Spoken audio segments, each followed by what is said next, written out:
प्रणाम दोस्तों, स्वागत है आपका मेरे इस YouTube चैनल साहित्य सागर में। दोस्तों, आज मैं आपके लिए लेकर आई हूँ मीनू त्रिपाठी जी की लिखी कहानी घर। अमीशा, ए अमीशा, उठ जा, अब कितना सोएगी? घड़ी देख जरा, 9 बज रहे हैं। नुपुर ने निश्चिंत सोती अपनी प्रिय सखी की चादर बेदर्दी से खींची तो वह झुंझलाकर ऊंघे सुर में बोली, सोने दे यार, 9 ही तो बजे हैं। सुबह के 9 बजे का मतलब पता है? 1/4 दिन निकल गया है। आह, क्या बात है, आज मैंने छुट्टी का 1/4 दिन वसूल लिया, थोड़ा और वसूलूंगी। हमेशा नींद में कुछ मुस्कुराते हुए बुदबुदाई तो नुपुर ने प्यार से उसके सिर को सहलाते हुए कहा, तेरी नींद छुड़ाने के लिए क्या करूं? कुछ नहीं कर, बस ऐसे ही पड़े पड़े सोने दे। ये नींद बड़ी प्यारी है मुझे, इसी को तो तरसती हूँ। नुपुर की ओर से कोई प्रतिक्रिया न होते देख वह उनिंदी अधखुली मिचमिचाती आंखों से उसे देखते हुए फिर बोली, परसों से ट्रेनिंग सेशन और सेमिनार शुरू हो जाएंगे, फिर वहाँ वही वापस बैंक, काम, भागम भाग। अभी छुट्टी है, सोने दे। यहाँ क्या सोने आई है? उठ जा अब। नुपुर ने जबरन चादर खींचकर कुर्सी पर डाल दी तो अमीशा झुंझलाकर बोल पड़ी, तंग मत कर यार। तू तंग कर रही है मुझे, अब सोने नहीं दूंगी। नुपुर बरजोरी पर उतर आई। अपनी मम्मी और अमीशा मौसी की अजीबोगरीब बाल सुलभ खींचातानी और सवाल जवाब से हैरान नन्हा अर्णव मुंह पर हाथ धरे खी खी कर हंस दिया। कमर पर दुपट्टा खोसे नुपुर ने झटके से पर्दे खींचे। खिड़की को बेधती धूप की चौड़ी पट्टी अमीशा के मुंह पर सीधी आ पड़ी। वो कसमसाकर अपने तकिए को सुरक्षित स्थान पर अंदाजे से रखती हुई अपने लेटने की दिशा मुद्रा बदलने लगी। इस बीच भी उसकी आंखें बंद रही, ये देख नुपुर मुस्कुराए बिना नहीं रह पाई। क्षण भर उसे देखने के बाद वो बोली, ओ मैडम, ऐसे ही सोती रही तो मिल चुकी 11 बजे वाली बस। बस? ये सूचना त्वरित काम कर गई। आंखें नीचे जबरन पड़ी अमीशा की सारी नींद गायब देख नुपुर की हंसी निकल गई। तिरछी नजर से वह अमीशा को देख रही थी जो हैरानी से कह रही थी, हैं? बस? हम बस से जा रहे हैं, पर क्यों? आश्चर्य से भरी अमीशा इस प्रश्न के साथ लगभग उठकर बैठ गई। विस्मय से परिपूर्ण नजरें नुपुर पर टिकाती हुई बोली, तेरी गाड़ी ठीक नहीं है क्या? बिल्कुल ठीक है मेरी गाड़ी, पर स्कूटर में 4 लोग कैसे आएंगे अमीशा डियर? इत्मीनान से चादर की तह लगाती नुपुर बोली तो अमीशा घूरती हुई खींचे स्वर में बड़बड़ाई, अब तो फालतू के जोक मारना बंद कर। मैं स्कूटी की बात नहीं कर रही हूँ, कार की बात कर रही हूँ। कार? नाटकीयता के साथ हैरत दिखाती आंखें बड़ी बड़ी करते हुए नुपुर बोली, मैडम, पहले घर तो बन जाए, फिर कार भी आ जाएगी। आ जाएगी मतलब? कार नहीं है क्या? फिलहाल तो नहीं है। नुपुर के चेहरे पर निर्विकार भाव आए और बड़ी शांति से वह उसके बिस्तर पर तकियों की दशा और दिशा सुधारने लगी। अमीशा कार न होने को लेकर विस्मयकारक भाव लिए कुछ यूं छटपटाई मानो उसने चेरापूंजी में सूखे की खबर सुन ली हो या सोने के दामों में अचानक भारी गिरावट आ गई हो। अपने माथे पर हाथ रखते हुए वह अपनी हद बुद्धि सहेली के सीमित ज्ञान पर तरस खाते हुए बोली, हे भगवान, आजकल तो कार कंपनियों ने हर एरे गेरे को बजट कार दिलवाने की कसम खाई है। सेकेंड हैंड कारें तो स्कूटर के दामों पर बाजार में अटी पड़ी है। कार के लिए लोन देने वाले हाथों में लोन लिए कतारों में खड़े हैं। आज के समय में कार खरीदना कितना आसान है, फिर भी तुम्हारे पास कार नहीं है। क्या करूं, अब पैसे नहीं है इतने। अरे फिर वही बात, यहाँ तेरी अच्छी खासी तनख्वाह है, जयंत जीजू भी बढ़िया कमा रहे हैं, बावजूद इसके तुम लोगों के पास कार खरीदने तक के पैसे नहीं है। ये बात मुझे हजम नहीं हो रही। अरे बड़ी नहीं तो छोटी कार ही ले लेती। ऊंचे सुर में बोलती अमीशा को नुपुर ने हाथ के इशारे से पहले तो चुप कराने की कोशिश की, फिर भी वो नहीं मानी तो नुपुर उसके मुंह पर हथेली रखकर बाकायदा चुप कराते हुए बोली, अरे धीरे बोल, मेरा बजट क्यों बिगाड़ने पर तुली है? जयंत ने सुन लिया तो फिर मेरे पीछे पड़ जाएगा। कितनी मुश्किल से तो इसे रोक रखा है। उसका बस चलता तो 3 साल पहले ही कार ले लेता। वो तो मैं हूं जो जिद पर अड़ी हूं कि पहले घर फिर कार। पर घर तो है तुम लोगों के पास। हाँ है, पर किराए का। हाँ हाँ, किराए का है तो क्या घर नहीं कहलाएगा? जयंत जीजू सही तो बोल रहे हैं, कार की तो जरूरत अभी है। तुम 3 लोग स्कूटर में फिट कैसे आते हो? दिल्ली में स्कूटर चलाना रिस्की भी तो कितना है। अच्छे खासे घर में रहने के बावजूद तुम बेघर हो जैसा अफसोस जता रही हो, हद है। अमीषा की नाराजगी पर नुपुर कुछ पल के मौन के बाद बोली, अमीषा, ये किराए का घर अपना नहीं लगता। बड़ा नहीं तो छोटा ही सही, पर घर तो अपना चाहिए। एक बार घर हो जाए, बाकी चीजें तो धीरे धीरे जुट ही जाएगी। कार वार सब शो ऑफ है। मैं दिखावे में विश्वास नहीं करती हूँ। और फिर सबकी अपनी अपनी प्राथमिकताएं होती है। मेरी प्राथमिकता मेरा अपना घर है, बाकी सब बाद में। तो मतलब जब तक घर नहीं बनेगा तुम इस घर के लोगों को चैन से जीने नहीं दोगी? मतलब? आक्रामक मुद्रा में कमर पर हाथ धरे अमीषा के बोलने पर विस्मय से नुपुर ने पूछा तो अमीषा ने जवाब दिया, मतलब ये कि तुम बचत के नाम पर मर मर कर जियोगी। जीना ही पड़ेगा मेरी जान, बचत बहुत जरूरी है। बात को टालने के अंदाज में नुपुर ने बहस करती सखी के गले में बाहें डालकर संयमित सुर में कहा, पर अमीषा तो आज चल रही बहस में हर हाल में अपनी जीत दर्ज करवाना चाहती थी। अपनी आवाज तेज करके एक एक शब्द पर बल देते हुए अभी भी बोल रही थी, आजकल लोन आसानी से इसलिए मिलता है ताकि जरूरत के समय हम चीजें जुटा सके। अपनी सेविंग से कोई अरेंज कर पाता है? अर्णव बड़ा हो रहा है। तुम लोग फिट कैसे आते हो स्कूटर में? बोलती अमीषा जोश में अपने बेड से उठकर खड़ी हो गई तो नुपुर उसे शांत करते हुए बोली, अब बस भी करो कार आलाप, हम तुझे आराम से ले जाएंगे। लो फ्लोर बसें हैं यहाँ की, बड़ा मजा आएगा। क्या खाक मजा आएगा? चिड़ी हुई अमीषा और बेमतलब के मुद्दे को गंभीर रूप में देख नुपुर कार और घर के बीच हो रहे विवाद को दोनों हाथ फैलाए हुए मेज ड्रॉ घोषित करने की सी मुद्रा में आई। फिर सखी को खींच खांच कर घोसल खाने की ओर लगभग धकेलते हुए बोली, तैयार हो जा मेरी माँ, तेरी पसंद का पोहा बनाया है।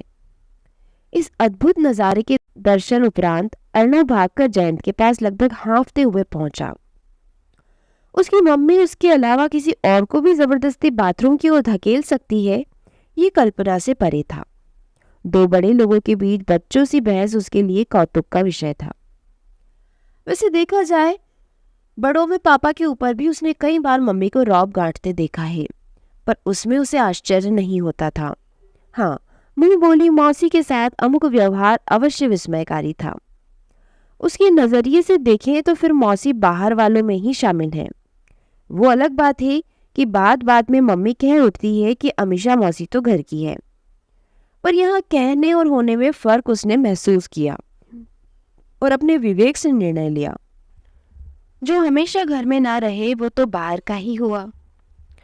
पापा के सामने तो मम्मी किसी खास व्यवहार प्रदर्शन की चेतावनी नहीं देती है, पर मौसी के सामने उसे हमेशा ढंग से रहने की हिदायत दी जाती है। हमेशा मौसी के सामने ऐसे रहना, ऐसे मत करना, वो मत कहना, ये मत मांगना, इतनी बंदिशें तो किसी बाहरी के सामने ही होती है। पापा के सामने तो ऐसी कोई रोक टोक नहीं है, उल्टे बढ़ावा दिया जाता है। कहा जाता है उनसे मांगो, उनसे पूछो वगैरह। तो हुई ना मौसी बाहर की।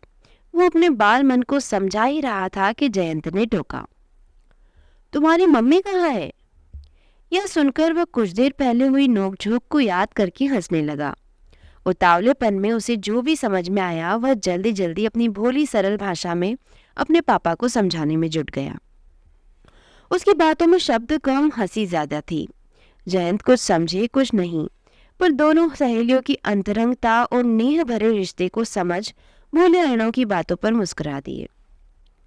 दोनों सहेलियों के बीच ऐसी भावभीनी तकरार कोई नई नहीं है। दोनों के बीच खून का रिश्ता न होते हुए भी पारिवारिक संबंधों के कारण बाहर वालों को उनके नजदीकी रिश्तेदार होने का भ्रम होता है। अमीषा की शादी जयंत के दोस्त इंदिवर से हुई है। जयंत नुपुर ने ही अमीषा और इंदिवर को मिलवाया था, जिसकी परिणति दोनों के विवाह के रूप में हुई। अमीषा अक्सर जयंत और नुपुर को अपने खुशहाल जीवन का क्रेडिट देती है। वहीं जयंत भी अमीषा को अपनी फेवरेट साली कहकर नुपुर को चिढ़ा लेता है। नुपुर चिढ़ने का स्वांग भले कर ले, पर अमीषा पर वो जान छिड़कती है। अमीषा आज भी उसकी हर बात की राजदार है। तभी तो ये लोग निसंकोच एक दूसरे से अपनी परेशानियों को साझा कर लेते हैं, एक दूसरे की समस्या निवारण का हर संभव प्रयास करते हैं। पर इस बार अमीषा अपनी सहेली की नहीं, अपने जीजू जयंत की मदद के लिए आई थी। वजह नूपुर थी, जिसकी कुछ आदतों का नकारात्मक असर उसके दाम्पत्य और पारिवारिक जीवन पर पड़ने लगा था। क्योंकि इस बार मुश्किल में जयंत था और समस्या थी जीवन संगिनी की अंतहीन बचत योजना। अंतहीन इसलिए क्योंकि आज के जमाने में घर बनवाना आकाश कुसुम तोड़ने जैसा नहीं, तो उससे कम जोखिम भरा भी नहीं है, खासकर जब एक आम आदमी द्वारा अपनी बचत से ही घर बनवाने का प्रण ले लिया जाए। घर से पहले कुछ नहीं, घरवाले की इस प्रण की खातिर बात बात पर जरूरतों का गला घोटा जाए, सतरंगी साथ जीवन को विलासिता और दिखावे के चश्मे से देखकर उसे खुद से दूर रखा जाए तो क्या होगा? जाहिर है किसी हिमालय पर समाधि लगाने का सा विचार आएगा। घर के स्वप्न ने जयंत और अर्णव के साथ जीवन की स्वाभाविक मौज मस्ती, जो जीवन को जीने लायक बनाती है, उसे स्वप्न सा बना दिया था। जयंत को नुपुर का साथ और पारिवारिक जीवन बोझिल और उबाऊ लगने लगा था। छुट्टियों में सब लोग कहीं न कहीं घूमने फिरने जाते हैं, ताकि एक रस दिनचर्या को बेचकर अपनी झोली में कुछ इंद्रधनुषी रंग भरे जा सके, कुछ रोमांचक यादों का संचयन किया जाए, जो बाद तक अंतस को अपनी महक से सरोबार करता रहे। वर्तमान की मुट्ठी भर रोमांचक पलों को यादगार बनाकर आगामी जीवन में उत्साह, उमंग और स्फूर्ति संग वापसी की जाए। पर यहाँ कोई उम्मीद नहीं है, क्योंकि नुपुर नियोजित पथ पर चलती है। बेवजह के खर्चों से भयभीत होकर घर पर ही कैद रहना उसे पसंद है। अपने बनवाए घर में रहने की चाह ने जीवन की जरूरतों को फिजूल करार देते हुए उसमें बचत की संभावना देखने की आदत बना ली है, जिसने जयंत और अर्णव के साथ खुद की जिंदगी को भी बेरंग बना दिया है। ये सारी बातें जयंत ने इंदिवर और अमीषा को बताई तो उन्हें दोनों के वैवाहिक जीवन की चिंता हुई। परिणाम स्वरूप इंदिवर और अमीषा ने गोवा घूमने का प्रोग्राम बनाया, ताकि वो जीवन में आए परिवर्तन के फलस्वरूप राग रंग को महसूस करे। वो अलग बात है कि उनका ये प्रयास असफल रहा, क्योंकि नुपुर ने हमेशा की तरह अतिरिक्त व्यय भार के भय से जाने से साफ इनकार कर दिया। इस घटना के कुछ समय बाद ही अमीषा बिना बताए दिल्ली आ गई। हालांकि जयंत के लिए अमीषा का आना अप्रत्याशित नहीं था। हाँ, नुपुर ने जरूर उसके अचानक आ जाने पर आश्चर्य जताया। ऐसे में अमीषा ने सहेली के घर क्या ढोल पीट कर आऊं, मौका मिला तो चली आई। गोवा की खूबसूरती के किस्से सुना सुनाकर तेरा दिल जलाने का मौका क्या यूं ही छोड़ देती? सच बताऊं तो जयपुर में सेमिनार के लिए आना था। इंदिवर अहमदाबाद टूर पर गए हैं, तो सोचा 3 दिन की छुट्टी लेकर कुछ समय तुम लोगों के पास बिता लूं, कहकर उसे भावुक कर दिया। फलस्वरूप नुपुर उसे गले लगाते हुए बोली, मैंने तो यूं ही पूछ लिया, बड़ा अच्छा किया जो आ गई। प्रिय सहेली का अप्रत्याशित आगमन विस्मय के साथ मन की तारों को झंकृत कर गया। अमीषा के साथ समय बिताने की अनुभूति बेहद सुखद व उत्साहवर्धक थी। 3 दिनों के लिए आई अमीषा को दिल्ली घुमाने का बीड़ा नुपुर ने उठाया था। कम से कम बजट में अमीषा की अधिक से अधिक खातिरदारी करते हुए वो अक्सर उस सीमा रेखा को लांघ जाती जो उसकी नज़र में फिजूल खर्च हुआ करती थी। जयंत खुश थे, जानते थे कि नुपुर की दिलदारी कोई स्वाभाविक सामान्य घटना नहीं हुआ करती है। ये तो सखी प्रभाव है जो बंद मुट्ठी जब तब ढीली हुआ करती है। अपनी अमीषा मौसी के आने से नन्हा अर्णव भी बहुत खुश था। उस दिन तो वह खुशी के मारे उछल ही गया जब वीडियो गेम खेलने की उसकी थोड़ी सी जिद के आगे मम्मी झुक गई। अमीषा मौसी की शह ने उसकी सारी हसरतें पूरी की। अमीषा ने उसके लिए खूब पैसे खर्च किए। मॉल में ऊंची रस्सी में बंधकर उसने छलांग लगाई। बड़े ब्रांड नेम की अलग अलग फ्लेवर वाली महंगी आइसक्रीम खाई। एक दिन पिज्ज़ा तो दूसरे दिन बर्गर खाए। चिप्स और चॉकलेट तो मौसी सबसे पहले खरीदकर उसे पकड़ा देती। और तो और उसकी अमीषा मौसी ने उसे हैरी पॉटर की नई बुक दिलवाई। वो इतना खर्च कर रही थी तो लोक व्यवहार के नाते नुपुर ने भी उसे महंगे रेस्टोरेंट में डिनर करवाया। इन सब के बीच सबसे ज्यादा हर्षित रहे जयंत और अर्णव। इन दिनों दोनों के पौ बाहर रहे। सहेली की उपस्थिति में नूपुर कुछ कह नहीं पाती थी और एकांत वो उसे देते ही नहीं थे। जहां अर्णव और जयंत की जिंदगी में ये परिवर्तन सुखद था, वहीं नूपुर खाली समय में इन दिनों हुए अतिरिक्त खर्च का हिसाब मन ही मन दोहराती जाती। अभी भी वह मन ही मन आज होने वाले खर्चे का हिसाब लगा रही थी कि अमीषा की तेज आवाज आई। नूपुर, टूथपेस्ट कहाँ है? टूथब्रश स्टैंड में ही है। टूथब्रश स्टैंड में तो टूथपेस्ट का कंकाल बचा है। अमीषा उसका मजाक उड़ाती हुई व्यंग से बोली तो नूपुर ने झुंझलाकर कहा, अरे देख ना, है अभी पेस्ट उसमें। क्या देखूं नूपुर, कहाँ से निकालूं पेस्ट, जरा बताओ। ये देख, क्या निकालूं इस पिच के ट्यूब से। अमीषा ट्यूब के लिए बाथरूम से बाहर आ गई। पिच के सपाट पेस्टी ट्यूब को उल्टा करके लहराते हुए उसे दिखाने लगी, जो नीचे से पेपर की तरह रोल किया हुआ था। ऊबड़ खाबड़ पतले पापड़ से उस ट्यूब में पेस्ट निकल जाने की कोई संभावना अब नहीं दिखती थी। पिच के ट्यूब को देख इतनी शर्मसार नहीं थी, अलबत्ता अमीषा की हास्य मुद्रा से वह जरूर झेप कर दोहरी हुई जा रही थी। रही सही कसर जयंत ने पूरी कर दी।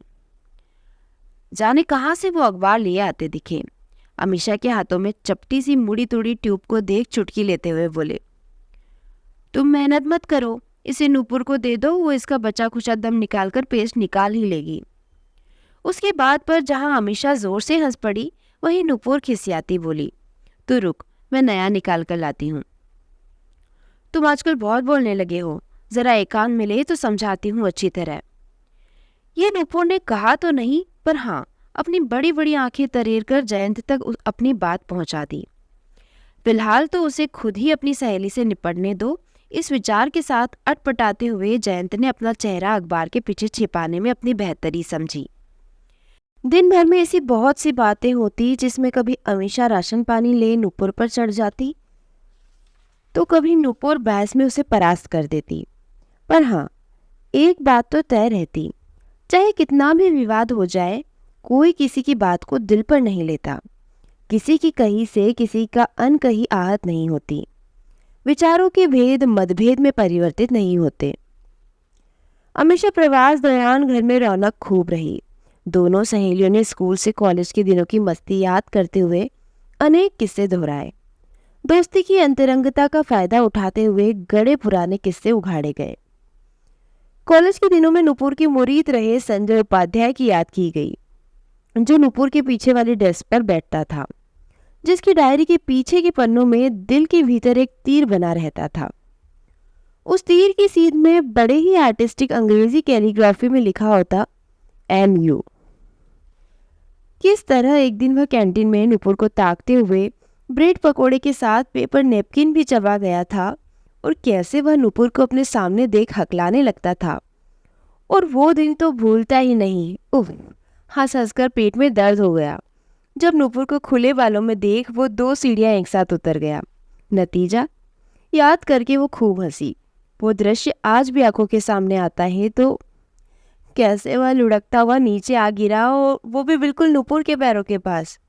बेचारा खिसियाट के साथ पैरों और कमर का दर्द ही भूल गया। चोटिल कमर को पकड़ते उसे झट खड़े होते देख सब हंस पड़े। 1 2 3 नहीं, अनगिनत किस्से और किस्सों के पीछे की पृष्ठभूमि दोहराई जाती।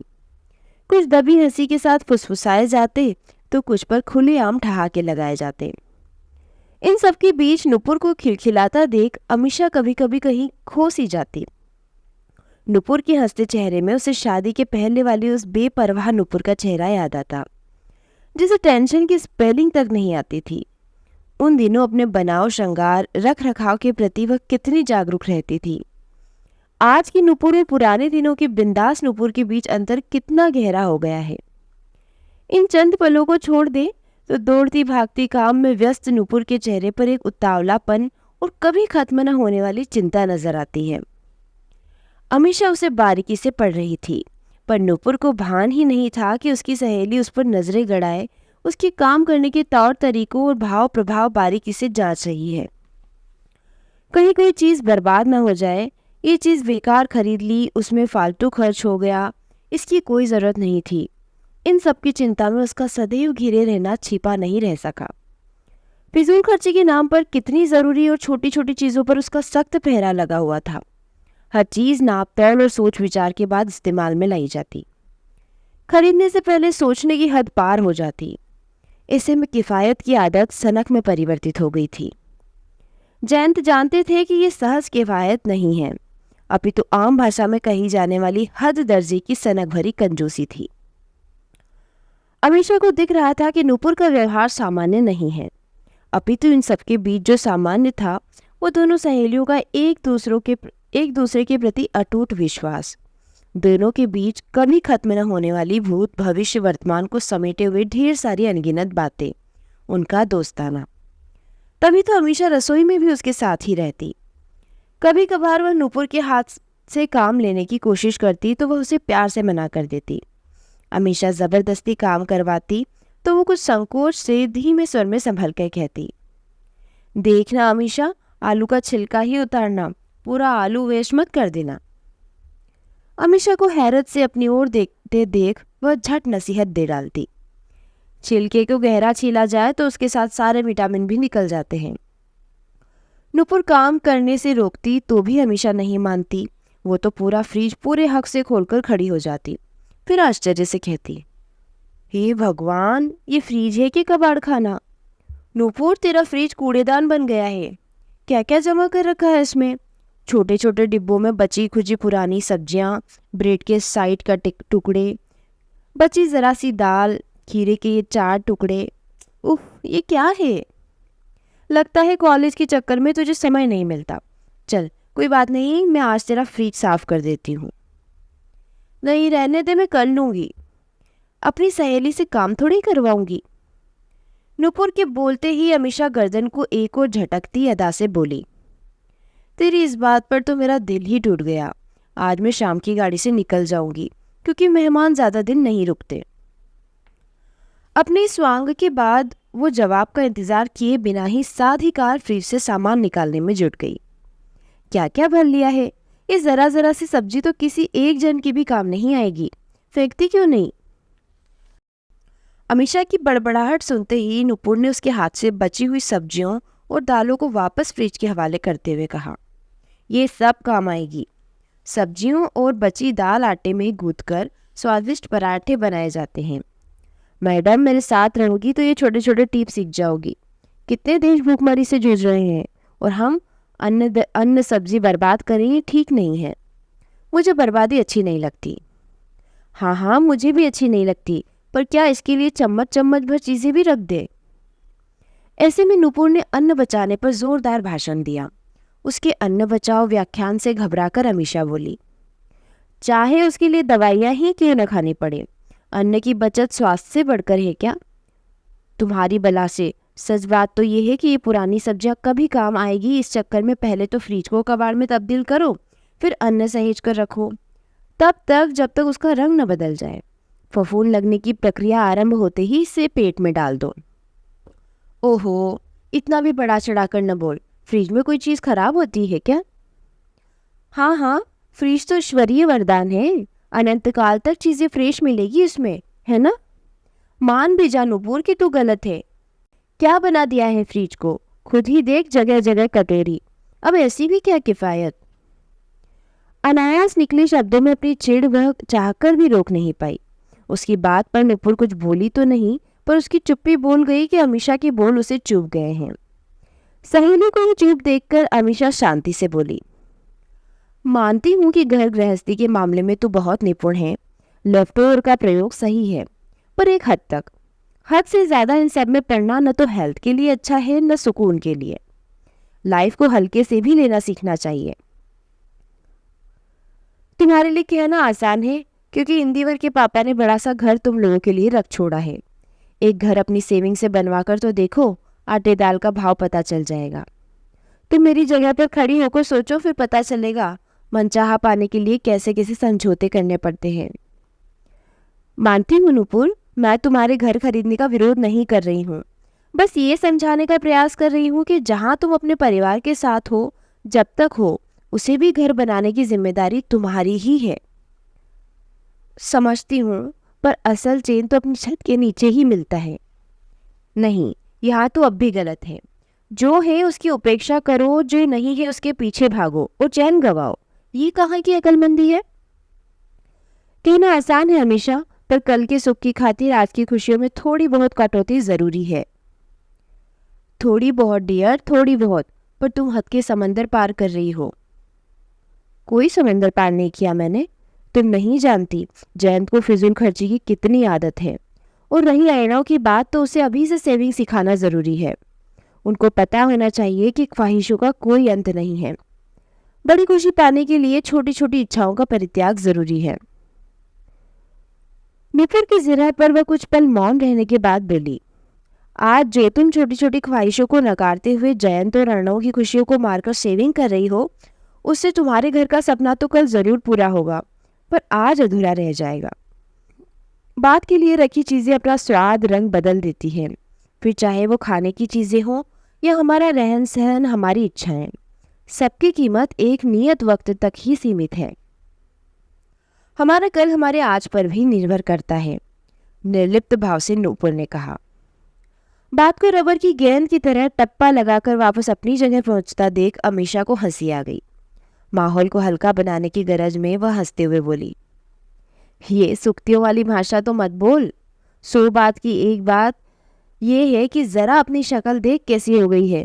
देखकर लग रहा है कि कब से पार्लर का मुंह नहीं देखा। पार्लर के नाम पर तो नुपुर चिहुक उठी।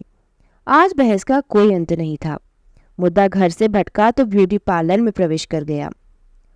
अब बस ये मुझ पर मत थो, ब्यूटी पार्लर फिजूल खर्ची की खाने होती है। ब्यूटिशियन तो पूरी डकैत। इनका तो काम ही है कस्टमर को बेवकूफ बनाओ और सुंदरता के नाम पर लूटो।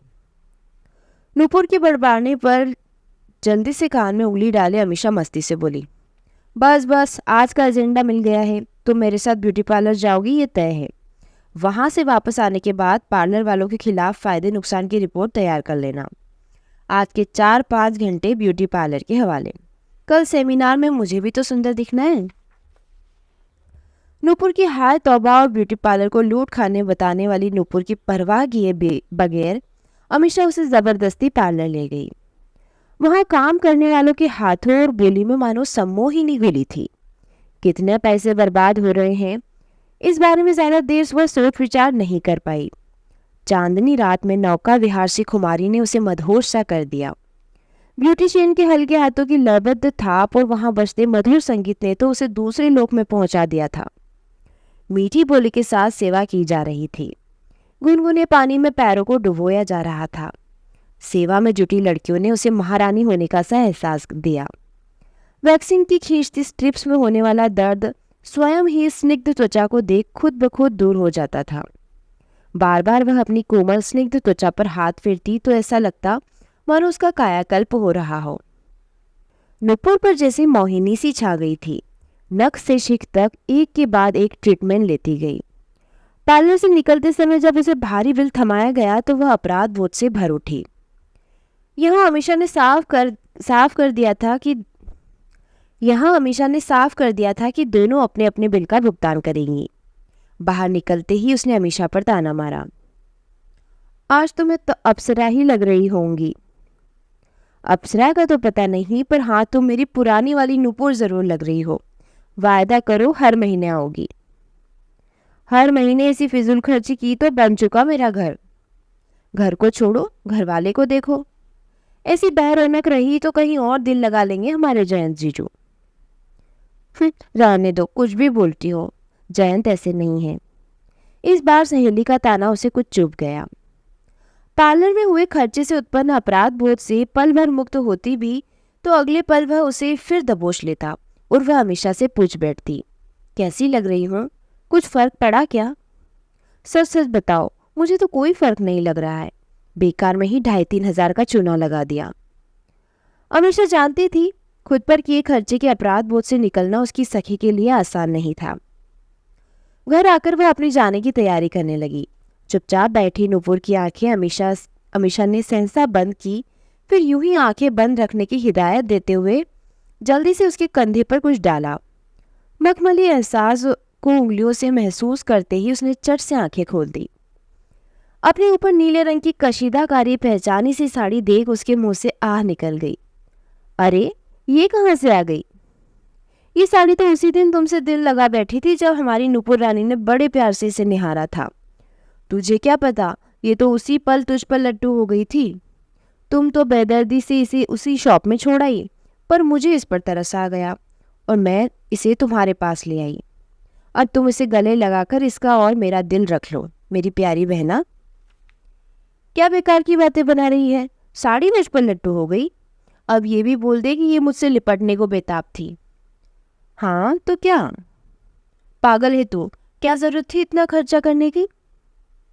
उलाहना देती नुपुर अपनी दृष्टि उस पर टिका न सकी तो अचकचाकर आंखें नीची कर ली। 2 दिन पहले की बात याद आई जब विंडो शॉपिंग की मुड से तफरी को निकली वो दोनों एक मॉल में जा पहुंची थी।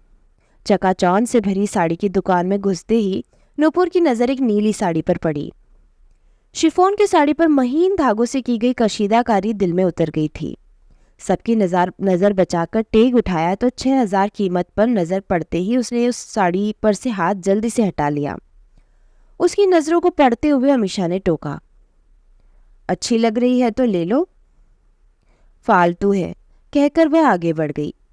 अपनी प्रिय सहेली के लिए अमीशा ने चुपके से वो साड़ी जाने कब खरीद ली। सुन, मुझे इसका हिसाब बता देना, नुपुर बोली तो अमीशा कुछ सोचते हुए बोली, हाँ बता दूंगी, पर हिसाब लगाने में समय लगेगा। आखिर साड़ी का ही हिसाब थोड़ी होगा। हमारी दोस्ती पर हमने क्या क्या खर्च किया वो भी तो जोड़ना होगा। लंबा हिसाब होगा, क्योंकि साड़ी के पैसे तुझसे लेने के बाद हमारी दोस्ती भी तो खत्म होगी ना, तो उसका हिसाब किताब। चुप रह, नुपुर ने जल्दी से उंगलियों को उसकी होठों पर रखा, फिर उसे गले लगाकर बोली, तू भी ना कुछ भी बोल देती है। गिफ्ट देना था तो गिफ्ट की तरह देती, इतना महंगी साड़ी कोई देता है क्या? वैसे तुम पर भी बहुत अच्छी लगेगी। और मुझे गुस्सा तो मत दिला, कैसे छिपा कर लाई थी? मेरे इस सरप्राइज की कुछ तो इज्जत कर। अमीशा ने नाराजगी से कहा तो नुपुर भीगे शब्दों में बोली, मुझे तो बस ये लग रहा है कि मैं तुम्हारे लिए कुछ भी नहीं ला पाई। इस बात पर नुपुर को खुद से लिपटाती हुई अमीशा बोली, ये जो 3 दिन तुम लोगों ने मुझे दिए हैं वो इस साड़ी से कहीं ज़्यादा कीमती है। मैं तेरी सबसे पक्की सहेली होने के नाते कितना कुछ भूल जाती हूँ, तुम्हें बुरा तो नहीं लगता? अरे ना रे, कहते हुए उसने अपनी गलबहियाँ उसके गले में डालते हुए बोली, तो कुछ और दिन रुक जा अमीशा, बड़े दिनों बाद हल्का हल्का सा लग रहा है। सोच ले, अगर रह गई तो तेरे सपने का क्या होगा? सपने की परवाह है मुझे, पर जो समय तुम्हारे साथ बीता वो भी कम सुखद नहीं। सच बड़ी याद आएगी ये हल्की फुल्की मस्तियाँ। जयंत और अर्णव के साथ भी ऐसे हल्के फुल्के क्षण बिताया कर, जिंदगी बहुत खूबसूरत लगेगी। कुछ सोचते हुए नुपुर बोली, तो कल पक्का जा रही है, रुक नहीं सकती? मैं रुक गई तो तुम्हारा सारा बजट फेल हो जाएगा। तुम्हारे अपने नए घर का क्या होगा? होगा क्या, कुछ दिन, महीने या साल, कुछ और साल पीछे खिसक जाएगा। ये तुम कह रही हो? हाँ तो क्या, कोई बेघर थोड़ी ना हूँ। याद रखना अपनी बात, अच्छी तरह सोच ले। हाँ सोच लिया। ये हुई ना बात। अमीशा ने हथेली आगे की तो नुपुर ने उस पर हाथ मारकर मन में जन्मी कुछ नई भावनाओं और संभावनाओं की पुष्टि की। उस शाम दोनों सहेलियों ने घर पर गप्पे मारने का निश्चय किया। देर रात तक दोनों अपनी अपनी बातें, भावी योजनाएं, सलाह मशवरे और नसीहतों को एक दूसरे से साझा करती।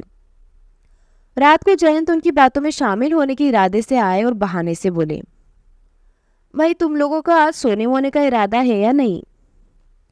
जीजू, आपकी बीवी आपको कल मिलेगी मेरे जाने के बाद। आज आप जाइए और आराम से सोइए। ये आज वहाँ नहीं आने वाली, हमें बड़ी गप्पे मारनी है। अमीशा की बात सुनकर जयंत हंस पड़े। जब लगा कि उनकी उपस्थिति से दोनों सहज नहीं है तो वह कुछ देर बैठकर सोने चले गए। देर रात आंखें मूंदने तक दोनों सहेलियां बतियाती रही। सुबह भाव भीने माहौल में अमीशा ने विदा ली। उसके जाने के बाद घर में फैले सूनेपन से निजात पाने के लिए कॉलेज जाने का निर्णय नुपुर ने लिया। वहां भी वह थकान से बुझी बुझी रही। घर आई तो थोड़ी देर में ही अर्णव आ गया। भूख भूख चिल्लाते अर्णव को फ्रिज में रखा खाना गर्म करके दिया। फ्रिज में थोड़ा थोड़ा बहुत कुछ रखा था।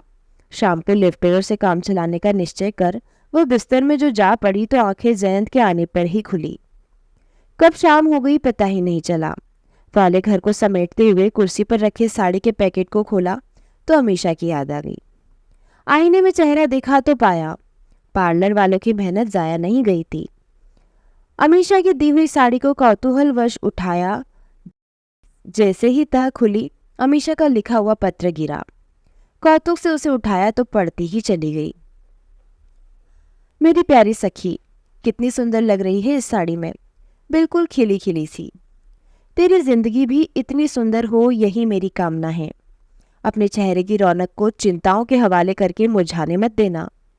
जीवन को उमंग उल्लास से जीने के लिए थोड़ी कीमत चुकानी भी पड़े तो जयंत जीजू और प्यारे अर्णव के चेहरे की मुस्कान देख उसे सह जाना, वो भी मुस्कुराते हुए। कल की चिंता में अपने आज को होम मत करना। आज की खुशियों का मोल अपनी जगह और कल का सुरक्षित भविष्य अपनी जगह। दोनों में संतुलन और तालमेल को बैठाना सीखना। पत्र पढ़ते हुए नुपुर के चेहरे पर मुस्कान आई ही थी कि अगली पंक्ति पढ़कर वो हंस दी। जानती हूँ तो मुझे मन ही मन दादी अम्मा के खिताब से नवाज रही है, पर मैं कहे बिना रुकूंगी नहीं कि कुछ वक्त जयंत जीजू के नाम करके उन्हें कुछ रोमांच के पल देकर चौंका दिया कर। जिंदगी का मज़ा इसी में है। ये सब लिख इसलिए रही हूँ ताकि तू मुझे टोके ना, बस मैं कहूँ और तू सुनती रहे, मतलब पढ़ती रहे। मैं क्या समझाना चाहती हूँ वह समझ रही है ना। चिट्ठी को पढ़ते समय अनेक भाव विभिन्न रंगों में लिपटे चेहरे पर आते जाते रहे। अमीषा ने उसके मन को भीतर तक यूं बिलो दिया कि वो उफनने लगा। चिट्ठी दराज में रखकर वह रसोई में आई तो याद आया, आज जयंत के लिए चाय नहीं बनी है। चाय चढ़ाई तो रात के खाने का ख्याल आया। फ्रिज खोला तो जरा जरा सी सब्जियां जाने कितनी कटोरियों को घेरे दुश्चिंताओं की तरह अभी भी पड़ी थी। उन्हें निकालकर तत्काल डस्टबिन के हवाले कर कटोरियां धोई। अब की बार फ्रिज खोला तो खाली फ्रिज उसके मस्तिष्क की तरह हल्का लगा फ्रिज भी उसे शुक्रिया बोल रहा है। वह चाय जयंत को पकड़ाकर खाना बनाने में जुट गई। रात को अर्णव को होमवर्क करवाकर उठी तो जयंत बैठक में ही अपने ऑफिस के काम में तल्लीन दिखे। खाना लगा दूं क्या? नुपुर के प्रश्न का हूं मैं ही जवाब दिए जयंत फाइल लिए टेबल पर आ बैठे। खाना खाकर वापस अपनी फाइलों में उलझ गए। घर का सन्नाटा कुछ ज्यादा ही बढ़ता दिखा तो अर्णव को सुलाकर नुपुर कमरे में पहुंची। बिस्तर पर पड़ी नीली साड़ी दिखी। फुर्सत से उसे देखने का मौका ही नहीं लगा। उत्सुकता में हाथ में लिया तो अनायास उसे पहनने का मन हो आया। मनोयोग से साड़ी बांधती नुपुर खुद को दर्पण में निहारती रही।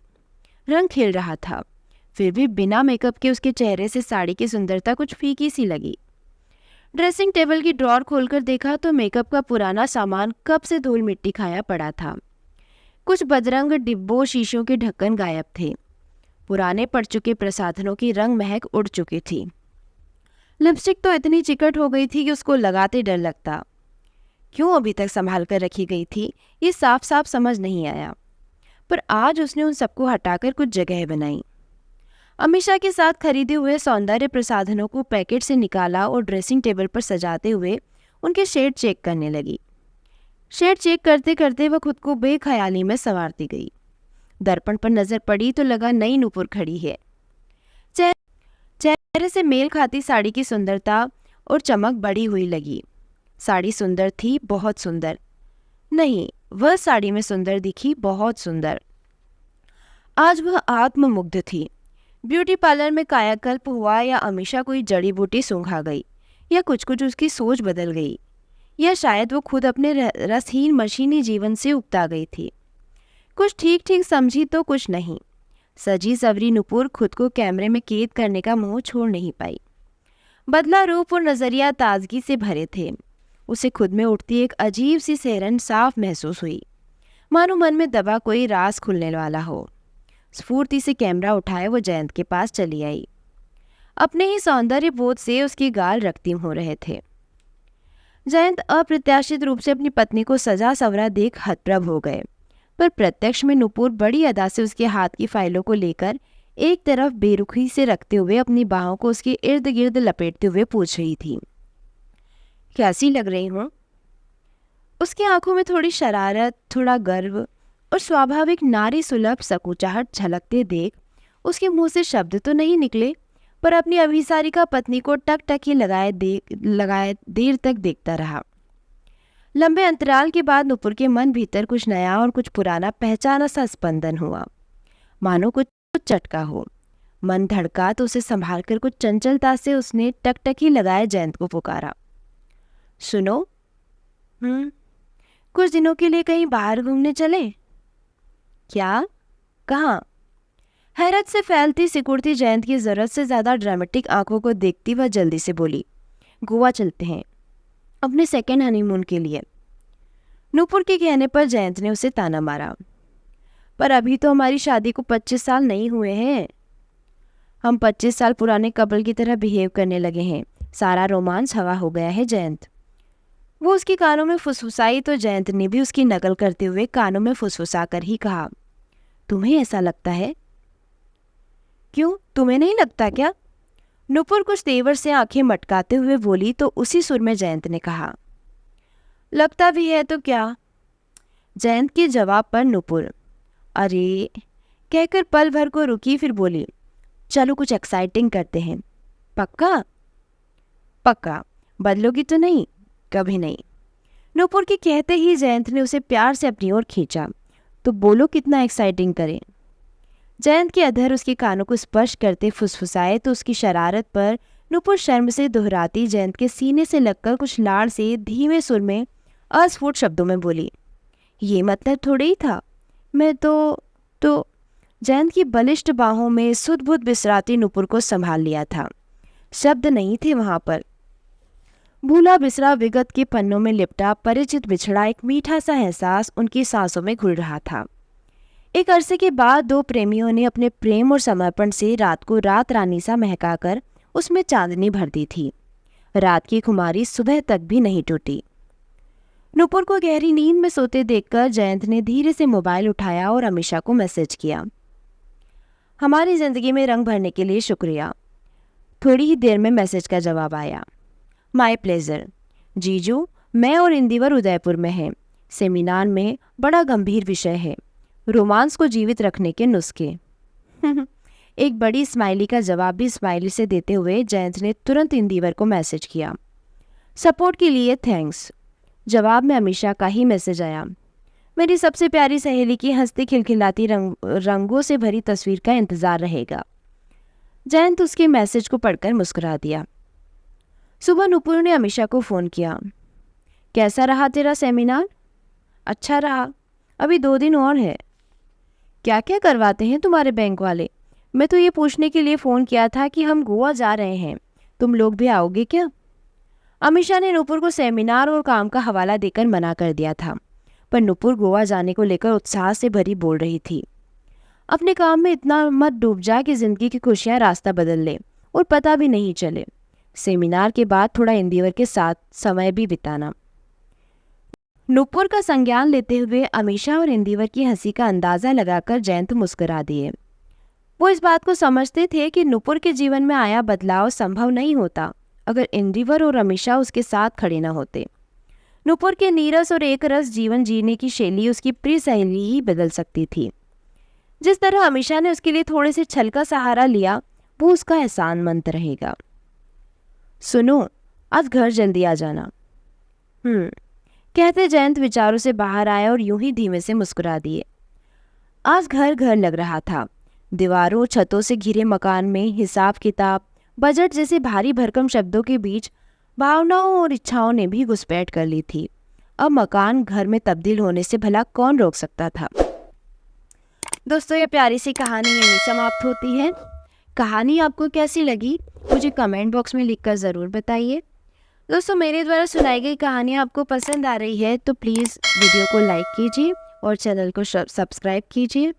आपका बहुत बहुत धन्यवाद।